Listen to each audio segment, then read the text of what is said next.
now take you to the broadcast of It's Time with Reverend Nathaniel W. Martin.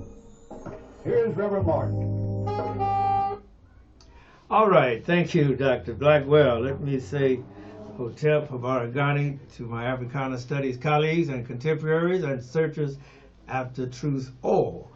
And let me hasten to say good morning, good afternoon, good evening, but certainly never good night and never ever goodbye, because I've always found personally goodbyes to be very traumatizing. I said personally. My name is the Rev.Nathaniel Wayne Martin. I'm the pastor of the New Life Institutional Baptist Church here in the city of Los Angeles, and we are located at 8916 South Main Street in the beautiful city of Los Angeles, and we are being hosted by our sister church, the Shiloh Missionary Christian Church. And we invite you to come and worship with us. No, we don't have separate service. We have one Lord, one faith, one baptism, and one service. And so come 11:15 on Sundays, unless you want to go to Sunday school. Sunday school is 10 a.m. And Bible study, and we're having a good Bible study on Wednesday nights, is at 8 o'clock. And we welcome you to bring your Bibles and bring your questions and come to have a great dialogue, okay? Because I believe we all have something to share, something to add, as well as a lot to learn in our Bible studies. And we invite you to come and share with us and worship with us. All right? We got a little background noise there. Get somebody to come and close that door. This is a social justice offering, and what we try to do is avoid the hoopalistics. Thank you so much.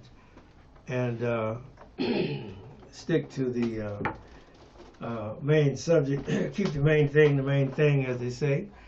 And we concentrate on the environmental and the economics, because that's how we determine what type of life we're going to have, what type of livelihood we're going to live. It's how we're affected by the economics and the environment. And you've heard me discourse on the environment and how poor a job we are doing as people, as a species, of taking care of this earth that God has bequeathed unto us, this blue marble, as we look at it from outer space. But yet, upon this blue marble, there's wars and rumors of wars, and unfortunately, we're corrupting the ecology, polluting the environment, and I feel we're going to reap the whirlwind of our own sorry way that we have disposed of our refuse and our garbage, and it just chills me to know that we've lived so bad on this earth that we have an island of plastic out in the middle of the ocean that we can't get rid of, and it's all of the plastics, all of the containers, cups, cup holders, and the like that we have discarded, and it has found its way into the ocean, and by being in the ocean, it finds its way into the bellies of the fish, the seafood that we eat. And so we're not only contaminating the surface of the water, we're also contaminating the food chain. I say that we, as a collective species, are responsible for all of that, myself included. And of course, they have photographed some college students out on one of those big boats, just dumping the garbage into the drink. And thankfully, they were caught on camera, and they are being fined and cause them to go out there and clean up that mess that they are contributing to. It's high time that we take stock of how we are treating this earth, and what type of world are our latter generations going to inherit if we keep going at the rate that we are going. And that's only on the environmental front.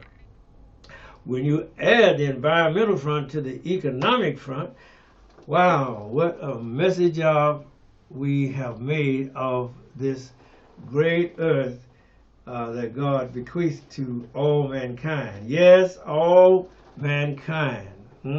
Out of one blood, God made all mankind to live on the face of this good earth. But yet we have fenced it in, blocked it off, and put up no trespassing signs. Reminds you of that Bob Dylan song. It said on one side it said no trespassing, but on the other side it didn't say nothing. This land was made for you and me. And we're going to have to change our way of viewing God's world and misusing, stop misusing God's world. Enough of that. Let us speak of the current events that are going on. Columbia University up there in New York, as I've intimated to you on our last broadcast, it started out as William and Mary or King's College, and it has a great history, and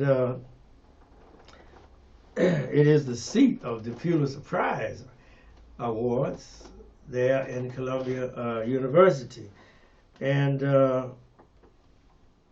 it has given the nation 4 presidents: Dwight David Eisenhower, Barack Obama, Franklin Delano Roosevelt, as well as his cousin Theodore Roosevelt. And John Jay, who was a very effective secretary, as well as Alexander Hamilton, who was a most prolific treasurer. Actually, he started our treasury. But they have been having protests around the country, and rightly so. Our college campuses have been roiled by protests because they're protesting the injustice that we see occurring over there in Israel, where the Palestinians are being eliminated and extirpated, and whatever lesser adjective or modifier you can, or synonym rather, that you can use to keep from saying the obvious, that there is a genocide being propounded against the Palestinian people by the so-called Israelis, these Zionist extremists who are adherents to the philosophy of Theodore Herzl, which he wrote before Israel became a nation, that all that land should be, from the desert to the sea, rather, should be, from the river, rather, to the sea, that should be Jewish land only.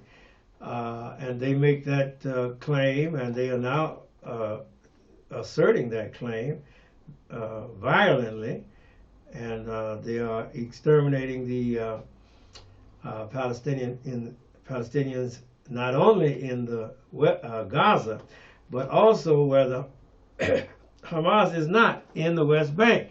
They're literally doing what they call settler colonialism, settler soldiers, and they come up on the residents at night at gunpoint and with tanks and with bulldozers, and they make the families leave their homes, leave all of their possessions, and they being the Zionist extremists, take possession of those people's homes by daylight. And you can't tell the difference, except you can see the anguish and the trauma on the faces of the people who have been displaced or supplanted or usurped from their home. And you can't justify this by the Bible, because there's no Bible being quoted over there. Certainly not by the Israeli Knesset, and certainly not by President Biden over here, which to his shame, his speeches that he has given to AIPAC or to the Jewish lobby over the years. I think his career started back in '94, if not before that. He's from Scranton, Pennsylvania. But he has been a recipient of the Jewish largesse, AIPAC, for a long time. He's one of the greatest recipients of Israeli lobby money, AIPAC, what they call it today, but there are other separate Jewish lobbies that are lobbying there on the Hill. And let me remind you that AIPAC does not have to register as a foreign lobby, but yet all of their emphasis is on the nation of Israel. They do not care about the United States of America. They only care about the nation of Israel.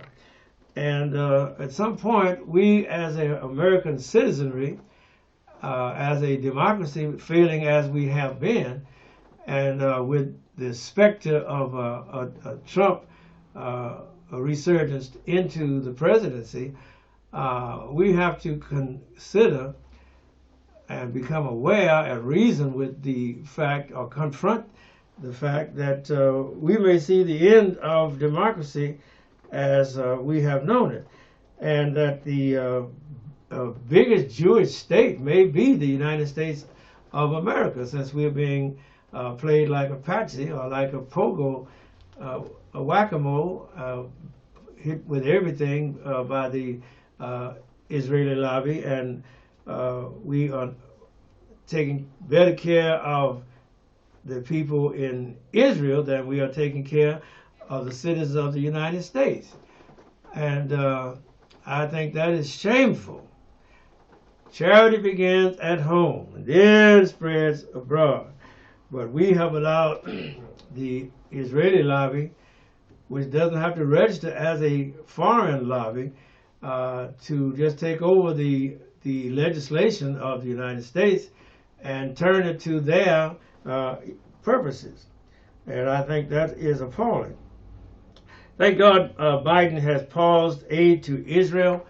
Those 3,500 bombs that he is holding up, I don't think they make a significant difference, because with the aid that we traditionally have given to them, they have become a military powerhouse over there in Israel.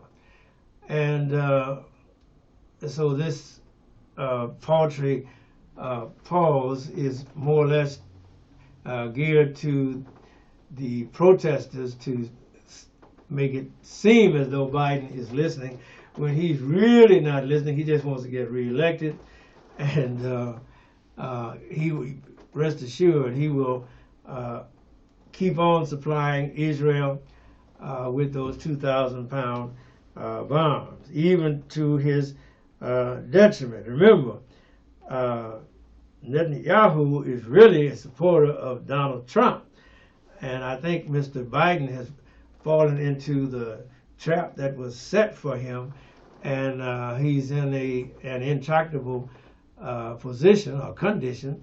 He's in a dilemma, rather. If he opposes the Israelis, then Israeli lobby will then begin to campaign against him and for Donald Trump, as though they haven't done that already. And if he doesn't, then he risks losing the young people, the Gen Zers or the Gen Xers, the people that are younger, that generation that are younger than I am, the millennial, who see the injustice that is being imposed upon the poor Palestinians, the Gazans, in that they are being systematically exterminated by material and munitions that have their origin here in the manufacturers of the United States. While I'm on that question, let us not forget that Mr. Lloyd Austin, who is the Defense Secretary, worked for Raytheon, which is a munitions manufacturer. He was on the board of Raytheon before he was elected to go back into public office under Joe Biden. And if you work for Raytheon, what would you do? You make contracts and fulfill Raytheon contracts. That's why I don't think he can be an honest broker, and I don't think Anthony Blinken can be an honest broker, because he likewise supports the munitions manufacturers and the defense contractors. And I come to find out that the lobby that he headed up on K Street was devoted to the development of these AI technologies, which is smart bombs and all of that milieu, and the 2000 bombs notwithstanding. And so he likewise gets his paycheck by promoting the very thing that you and I say they must stop. He gets his money from promoting war, and we stand aghast and say stop the war.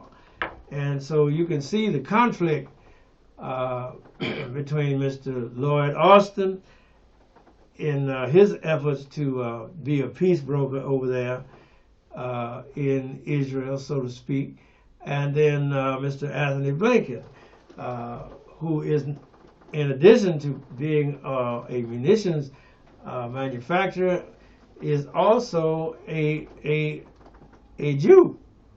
He is actually a Jew himself. And I just don't think these, with the present configuration in the administration, that you have an honest broker, because America has abdicated its role as an honest broker because it sides fully with Israel.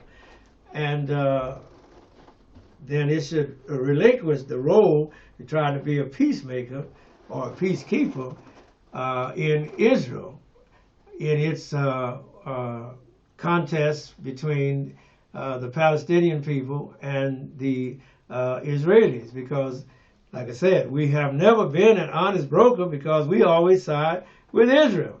We supply Israel. We do not supply Palestine.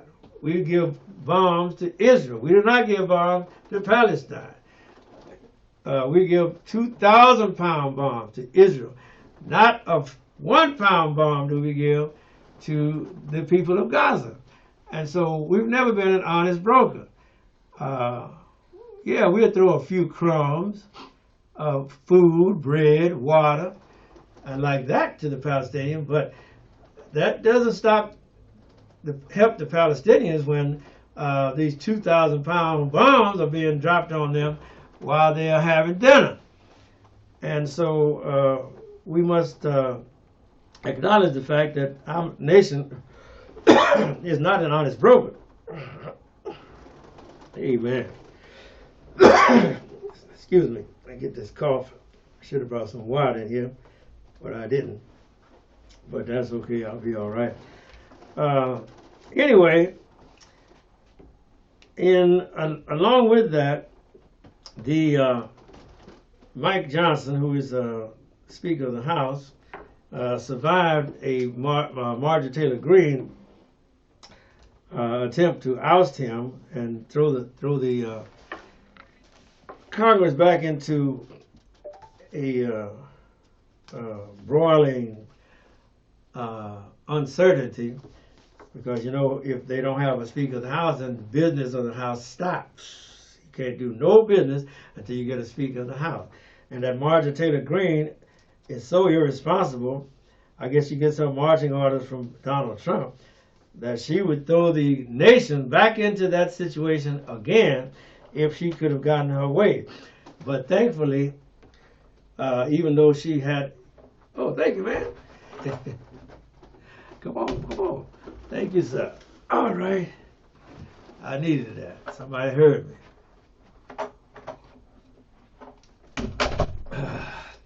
That's better.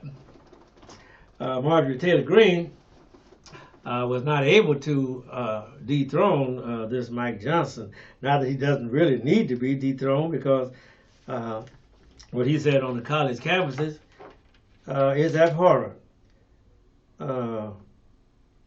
And only one school in all of this protest has agreed to investigate what the students are asking for, which is to divest. They call it ban, divest, and sanction, BDS. There should be a ban on all supplies going to Israel until they come to the peace table, and then the universities, American universities, should divest their portfolios from any investments that benefit Israel, and then the country as a whole should sanction and put sanctions against Israel, much as we did back in the 60s against South Africa. Remember, we brought South Africa to its knees because of the sanctions that the United States and all the nations imposed on South Africa. So that's how we got rid of a South African apartheid, because it was just unsustainable. And the student unrest is caused by students looking at that past and saying we should do that again, peacefully. They're not calling for war. They're just saying ban, divest, and sanction. And of course, nobody in Israel wants the United States to ban, divest, or to sanction them.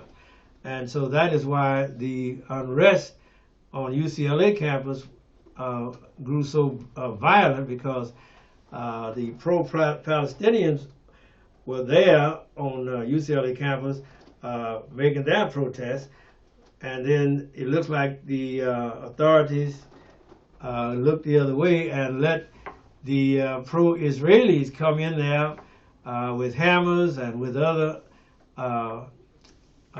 material that they wielded as a weapon, and beat the pro-Palestinian people senseless and mercilessly. Is what the word, I should use that word, mercilessly. And it took a long time for the authorities to let the LAPD come in on the campus of UCLA and restore order. But all of the propaganda that the U.S. News media was broadcasting was that this was anti-Semitic. In other words, the pro-Palestinians were anti-Semitic, and I guess the pro-Israelis were right, even though it looks like to me both of them were wrong. But who am I to say? But the press was quick to label the protest anti-Semitic, and that means that if they were against what the Jews were doing, they were anti-Semitic. What about if they were just anti-genocide? No, they call them anti-Semitic. All right, and remember there was a ceasefire worked out by William Burns, from who is a CIA director, in spite of Mr. Anthony Blinken. As I told you, he was not an honest broker, but it looked like the ceasefire worked out between Mr. William Burns and Hamas was unacceptable to Netanyahu, because he still wants to invade Rafah and cause another human catastrophe, and further that massacre, that human genocide. Because remember, it's mostly civilians that Netanyahu is killing. He is not killing the idea of Hamas, and he is not killing the Hamas personnel or soldiers, whatever that may be. I've yet to see one. I just hear that what you call it, Israel Defense Forces, claim that they, by bombing the hospital and bombing the universities and bombing the colleges and bombing the schools and then bombing the apartment buildings, that they are eradicating Hamas. But have I meant? Okay. All I can see is that they are committing massacre or genocide of the people, of the civilians, men, women, and children of Palestinians. And if they were dealing with any Hamas at all, we would have seen it by now. Okay. As I said, William Burns had worked out a ceasefire, but it was unacceptable to Netanyahu. And it was William Burns that worked it out and not Anthony Blinken. And one could say that it might have been rejected because Anthony Blinken didn't bring it up because he was too wet behind the ears to negotiate an actual ceasefire. It may be that he could not be an honest broker because he himself is an Israeli. He's married to an Israeli, and he is an Israeli. So I don't see why he would be an honest broker. As I close, Zionism, which is an extremist state that says from the river to the sea, all of that land should be Israelis. And it is an extremist organization, and it seems U.S. Congress is biggest Zionist state, which is remember this form of Zionism is a genocidal form of Zionism, and as I work myself out of here, you cannot be like President Joe Biden. His YouTube speeches say that he was a Zionist. He says, I'm a Zionist. You don't have to be a Jew to be a Zionist, which means that he's an extremist, and he believes in that the land of Palestine should be only a Jewish state. Nobody else should be there. And that flies in the face of what his purported philosophical position is, a political position is, which is there can be a two-state solution. But he himself seems to be against a two-state solution. I know Netanyahu says he doesn't want a two-state solution. And he has demonstrated that, and he has vocalized that fact within the last 2 months, that he does not want a two-state solution. He only wants a Jewish state. And if there be any body left of the Palestinians after this pogrom that Netanyahu is pursuing, then they will truly be a subject people that will not be able to defend themselves. As we say, Netanyahu and Ariel Sharon and all of his predecessors have reduced the Palestinians to Bantustans, which is an old South African term for where the colors or the blacks were pushed and pinned in, which is another word for ghetto. And that is all that Netanyahu has for the Palestinian people. All right, now as I go away from my diatribe, I thank God that the unions are having a resurgence in our nation, and I trust that they will be able to get the management class to the bargaining table and can work out some good deals where the people can have a cost of living increase and get wages that allow them to not just live and survive, but to thrive, and maybe have a chance at the American dream, which is totally slipping away from all of us. If you don't have a house by now, 9 times out of 10, you're not going to never have a house because the price is too high. And so that part of the American dream is swiftly passing away. Again, if you're working on a job and they don't want to pay you, don't waste your life, don't waste your energy, don't waste your career, don't waste your time. If they don't want to pay you, don't work for them. Thank you, Doc. We out of here.